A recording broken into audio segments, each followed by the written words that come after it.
In Kerbal Space Program, you can just throw a rocket engine under a fuel tank, press the spacebar and you go up. But how exactly do these rocket engines work?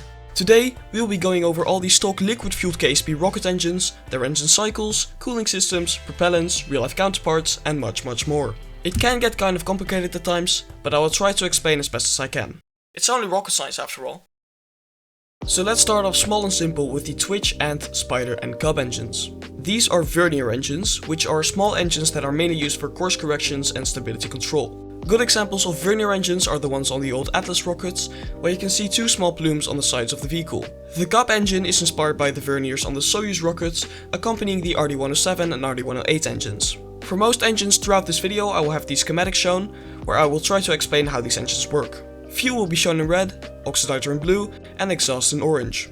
So, these vernier engines are usually pressure fed, where as you can see, highly pressurized inert gas, for example helium or nitrogen, is pumped into the fuel and oxidizer tanks. This pressurizes the propellant tanks, and because pressure flows from high to low, it forces the propellants into the combustion chamber where they are burnt. It is very important to note that the pressure in the propellant tanks needs to be greater than the pressure in the combustion chamber, because once again pressure flows from high to low, and you usually don't want the burning fuel to go back into the fuel tanks, as that would cause a rather energetic combustion event. These are by far the simplest and most reliable bipropellant rocket engines to build, but they aren't nearly as powerful nor efficient as other engine cycles, like for example the gas generator cycle, which we will talk about in just a second. These engines usually use active cooling, also known as regenerative cooling, where cryogenic fuel or oxidizer run through the walls of the combustion chamber or nozzle to absorb heat, and then get sent back into the combustion chamber where they are burnt. So if you are looking at rocket engines and you see these weird channels on the nozzle, that is for active cooling, so fuel goes through those channels to cool the engine. The verniers on the Soyuz use liquid oxygen and kerosene, commonly referred to as kerolox.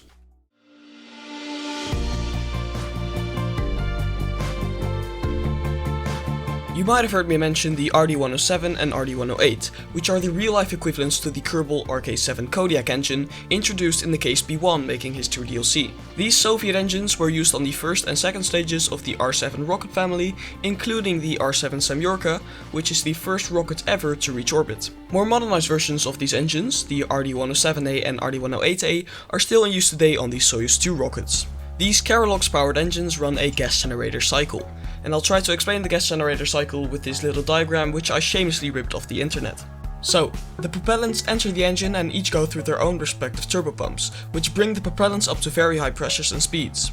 After this, a small amount of those propellants separate from the rest and go into a kind of separate super small combustion chamber inside the engine itself, known as the gas generator or preburner.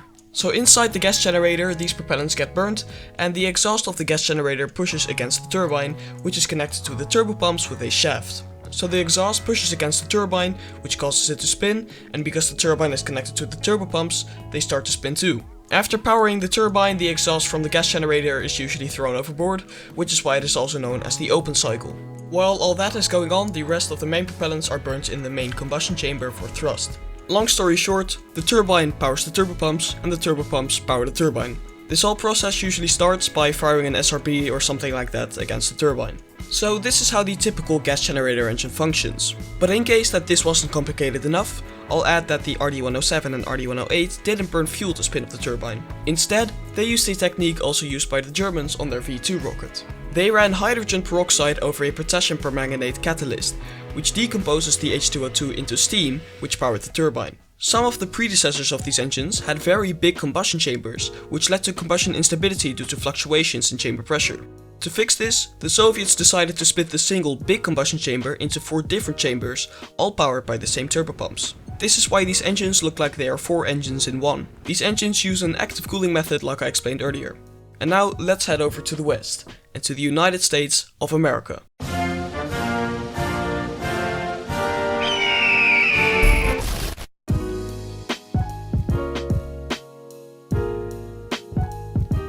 The only 1.875 meter engine parts in Kerbal Space Program are the Bobcat and Cheetah engines, both introduced in the KSP-1 Making History DLC. The Bobcat is inspired by Aerojet's LR-87 engine, a 2-nozzled open-cycle sea-level optimized engine used on the first stage of America's Titan missiles. Unlike the RD-107 and RD-108, this engine did burn fuel to spin up the turbopumps. Between the nozzles you can see 2 big pipes, which are the hot gas exhaust cones. The exhaust coming from the gas generator, which in this schematic is included with the turbine, gets sent into a helium heat exchanger, which is located inside those pipes. The helium inside the heat exchanger expands due to the heat of the gas generator exhaust, and then gets sent up the vehicle to pressurize the propellant tanks with greater effectivity. The gas generator exhaust is then dumped overboard through a little exhaust duct in the heat exchanger. One of the first variants of the LR87 used liquid oxygen as its oxidizer and R.A.P.I.E.R as its fuel. R.A.P.I.E.R, by the way, is a type of kerosene specifically made for rockets. The liquid oxygen was difficult to store in the missile for long periods of time due to it being cryogenic and boiling off too fast, so for the Titan II the engine ran on hypergolic propellants, which can be a liquid at room temperature. Another reason for using hypergolics are that they instantly ignite when they come into contact with each other, removing the need for a separate ignition system. Common examples of hypergolic propellants are hydrazine as fuel and dinitrogen tetroxide, also known as NTO, as oxidizer. Both of these propellants are a liquid at room temperature, so the next variant of the LR87 used NTO and aerosine 50, which is a 50-50 mixture between hydrazine and unsymmetrical dimethylhydrazine. The Cheetah is inspired by the LR91, which is the second stage engine for the Titan missiles, which works roughly the same as the LR87, except for the fact that the LR91 only has one more vacuum optimized nozzle, and it doesn't have the hot gas exhaust cones, which means that the exhaust just gets dumped overboard normally. When the Titans were no longer being used as missiles, and rather just as normal rockets, Aerojet wanted to enter the LR87 in a selection process to be used as the second stage engine for the Saturn V. The LR87 switched back to liquid oxygen for its oxidizer, and this time used liquid hydrogen as fuel. They made a whole bunch of changes to the engine, they chopped one of its nozzles off, and after all that planning, and after all that hard work, NASA obviously chose the J2. Poor LR87. Speaking of the engines of the Saturn V, the KSP-1 Making History DLC introduces, together with the Titan and Soviet rocket engines we covered just now, some of the engines used on the Saturn V, the first and so far the only rocket to have brought humans to the moon.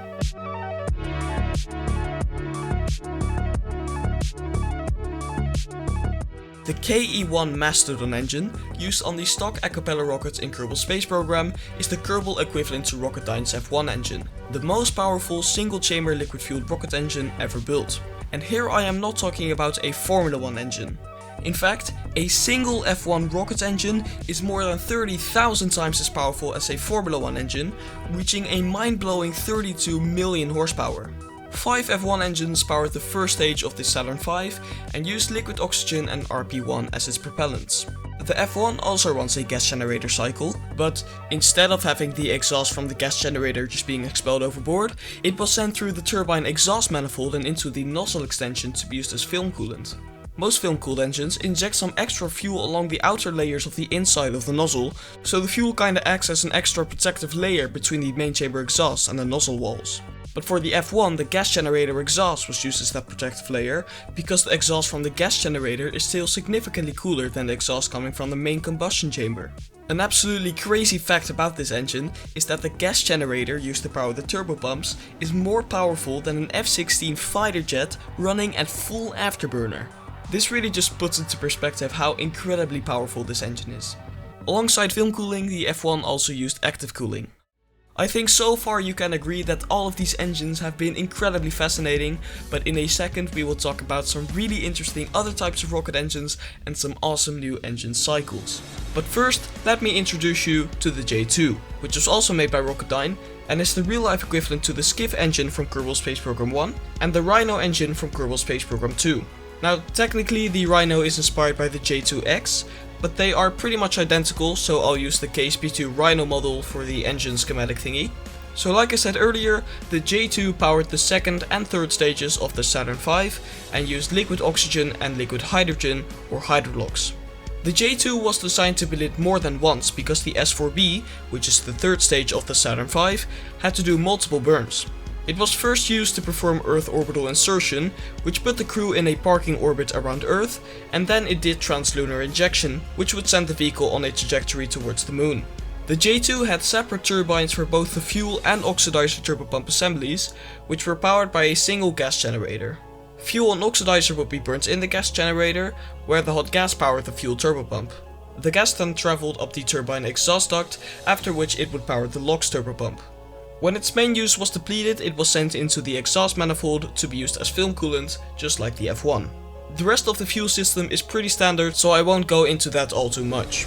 Like I said before, the Rhino is inspired by the J2X, which really is just an upgraded version of the J2, intended to be used on the upper stages of the Ares 1 and Ares 5. The engine has been hot-fired a few times, but sadly the Constellation program was cancelled and it never got to fly.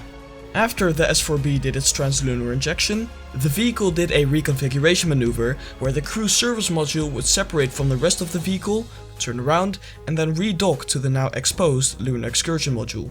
The CSM and LEM then separated from the S4B, and from then on it used the HA10-137 engine, portrayed in-game as the Wolfhound.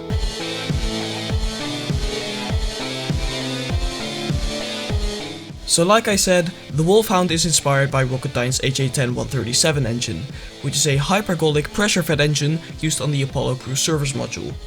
Like most American hypergolic engines, it used Aerosine 50 and NTO, and was used to perform lunar orbital insertion and also trans-Earth injection. Alongside film cooling, this engine also used ablative cooling, where a layer of carbon composites sits on the inside walls of the nozzle and combustion chamber and will slowly get burnt away, adding an extra layer of thermal protection to the engine. An awesome example of ablative cooling are the RS-68 engines, which run Hydrolox propellants. Hydrolox usually has an almost completely transparent plume. Take as example the RS-25, which by the way we will talk about in just a second. However, the RS-68 had an orange plume. This is because of the ablative carbon being burnt away, mixing with the main chamber exhaust. Anyways, back to the Wolfhound, which uses yet another new cooling method. Specifically, its nozzle uses radiative cooling. Radiative cooling works because, in space, as there is no atmosphere to hold the heat back, the heat of the nozzle can just radiate out into space. When you are in orbit around the Mun, you probably want to land, and this is where our next engine comes into play.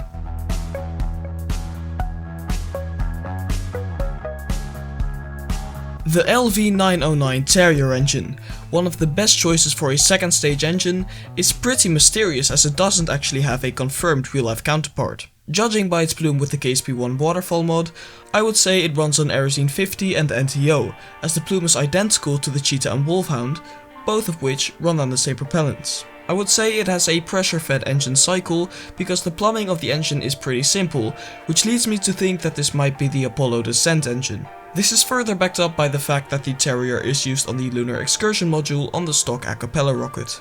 So now that we figured that one out, and once you've landed on the Mun or wherever you wanted to land, and you've planted your flag and are done with your EVA and all that stuff, it is time to go back home. And in case of a two-stage lander, one of your options is the Spark engine, the KSP equivalent of the lunar ascent engine. It is pretty much the same as the descent engine, except for just being smaller. Both of these engines use ablative and radiative cooling. Let's take a break from the open cycles and pressure-fed engines. Let's talk about one of my favorite rocket engines in the game and in real life. It has a great gimbal range, good sea level ISP, and is relatively small for the massive amount of power it produces.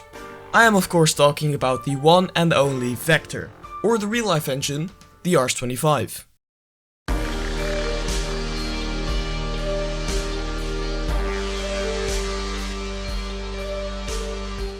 The Hydrolox-powered Rs-25 functioned as the Space Shuttle main engine and is still used today on the first stage of the Space Launch System. This engine, as opposed to all the other engines we've talked about so far, isn't open cycle nor pressure fed. The Rs-25 uses the staged combustion cycle, which is a closed cycle. In normal gas generator engines, just a tiny bit of fuel and oxidizer enter the gas generator. But for closed cycle engines, instead of just a little bit of fuel that goes into the gas generator, all of the fuel goes into the gas generator, together of course with a tiny bit of oxidizer to make combustion possible. Now due to there being a way higher fuel to oxidizer ratio in the gas generator, or with stage cycle engines more commonly known as the pre-burner, it produces a very fuel rich exhaust, which is used to spin off the turbine. Now instead of this exhaust being thrown overboard like with the open cycle, it gets sent into the combustion chamber to be burned for a second time, as not nearly all of the fuel was burnt in the pre-burner due to the high fuel to oxidizer ratio. So the fuel basically gets burnt in stages, and the pre-burner literally pre-burns the fuel, hence why the gas generator in stage combustion cycle engines is known as the pre-burner. In the RS-25, the fuel and oxidizer turbopump assemblies each have their own turbine and preburner. So the way that works is by having liquid hydrogen and liquid oxygen enter the engine, and then having pretty much all of the hydrogen enter the fuel preburner. A very small amount of hydrogen gets separated to power the oxygen preburner, and the rest of the oxygen lines work pretty much the same as with other engines. A little bit goes to the preburners and the rest goes straight into the combustion chamber. You could also switch this whole system around and run all the oxidizer through the preburner, generating an oxygen-rich exhaust, which is what Blue Origin's BE4 and a few engines that we will cover later do. Something even more complicated is running all the fuel and all the oxidizer through their own separate preburners, which is called full flow stage combustion, which is used by SpaceX's Raptor engine. However, that engine is so complicated that it might require an entire separate video. The RS-25 is actively cooled, which is very clearly visible on the outside of the nozzle, those regen channels giving it that iconic look.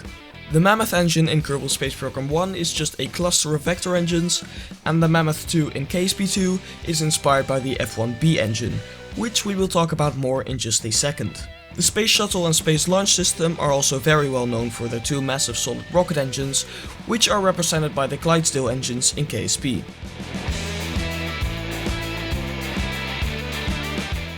When it reached space, the Space Shuttle would shut down the RS-25, ditch the massive external fuel tank, and use the orbital maneuvering system to get itself into orbit.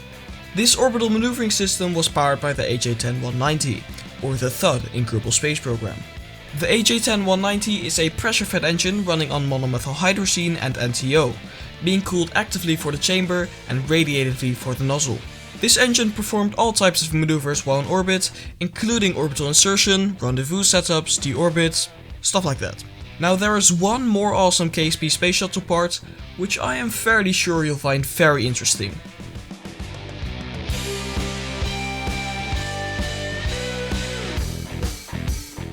Before it was decided to use the SRBs, there was actually a concept for the Space Launch System to use liquid fuel boosters called R.A.P.I.E.R.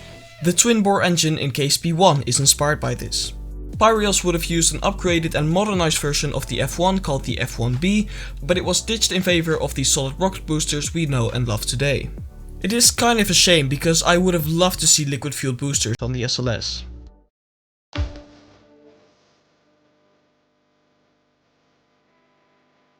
You are probably well aware of the existence of the Skipper engine. But what I personally am not very aware of is what real-life engine it could be. It might be MVAC, it might be the R68, but I will say it is the RL10, which is a Hydrolox engine that runs an expander cycle. The expander cycle is pretty much active cooling on steroids, where fuel goes through the regen channels to cool the engine. During this process the fuel changes into a gas, and that gas is used to power the turbines. This gas is then sent into the combustion chamber to be burnt. The interim cryogenic propulsion stage on the SLS and Delta IV use a modified version of the RL10 with an extendable nozzle, which the Tuba and the other extendable engines in KSP2 are probably inspired by. But once again, I'm really not sure about this one, and I won't even try to make a schematic. The Skipper's bigger brother, on the other hand, the Mainsail, is very recognizable. It is almost everyone's first choice as a 2.5 meter first stage engine, and is very obviously inspired by the European Space Agency's Vulcain 2, which is an open cycle Hydrolox engine used to power the first stage of the Ariane 5 and the upcoming Ariane 6, and also the first rocket engine I got to see in real life. It has separate turbines for each turbopump assembly, and just like the F1, it uses both active cooling and film cooling.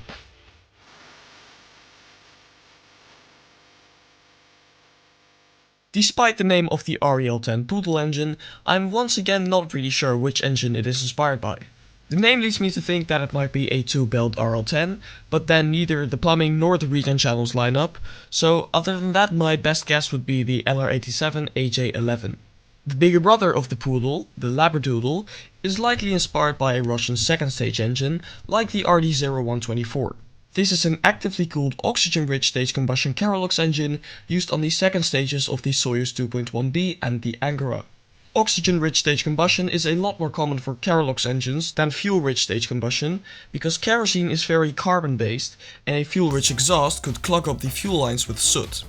This is also the reason that reused Falcon 9 boosters are a lot darker, because they pass through their own engine's exhaust, which contains a lot of carbon.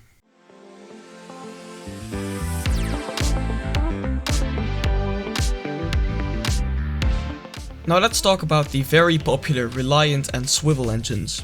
If your first stage is too small for the mainsail, or if you want some liquid fuel boosters, these engines are your best friend. I couldn't find a whole lot of information on them, and in game the plumbing isn't depicted ultra realistically, but I do know that they are both used on the Atlas D rocket. The Reliant, or in real life the XLR-89-5, is the booster engine for the Atlas D's weird stage and a half system, whereas the Swivel, or the XLR-105-5, is the sustainer engine for the Atlas D. Both are actively cooled open cycle Keralox engines. We have just 4 engines left to cover, and these, in my opinion, are the most interesting out of all the engines, so definitely keep watching.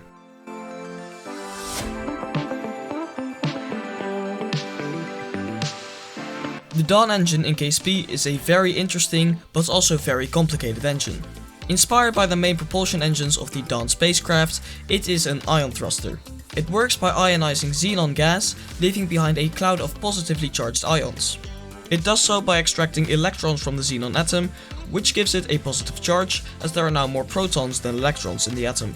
The ions are then accelerated by up to 50 km per second using electricity, pushing themselves away from the spacecraft and thus creating thrust following Newton's third law. Ion engines are incredibly efficient while not generating a lot of thrust, which is why they are pretty much only used in a vacuum. These engines don't get very hot, so complicated cooling systems aren't that necessary, but electricity is a must.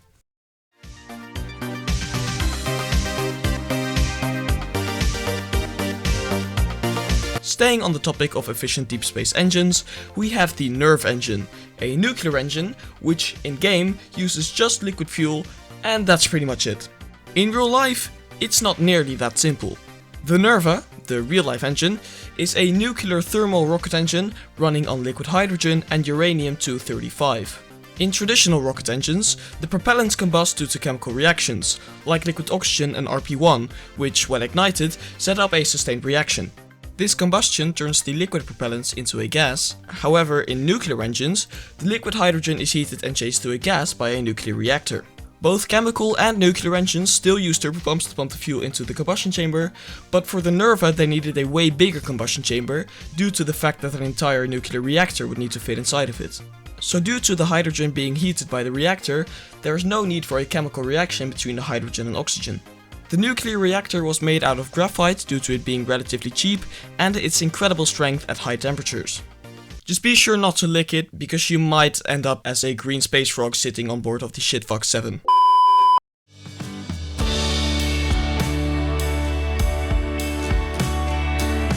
Next up is yet another awesome engine, which is the CR7 R.A.P.I.E.R. This engine is very popular on SSTOs in Kerbal Space Program due to the fact that it can switch from jet propulsion to rocket propulsion.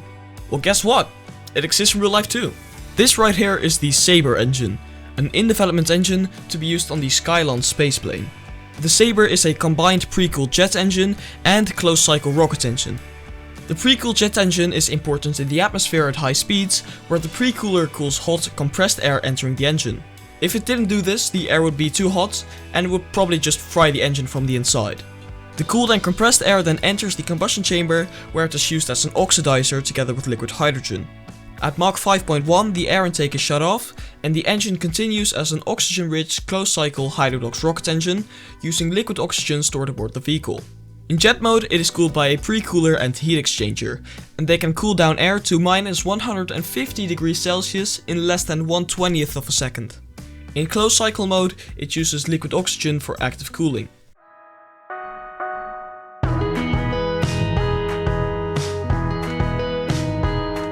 And now onto the final engine, the T1 Toroidal Aerospike Dart. The Dart is inspired by Toroidal Aerospike engines. But what makes Aerospikes so unique? Aerospikes are very efficient at both atmospheric and vacuum environments. This is because they mitigate a problem with traditional bell-nozzled engines, where, when ascending, the ambient air pressure drops, causing the exhaust to expand as soon as it leaves the nozzle.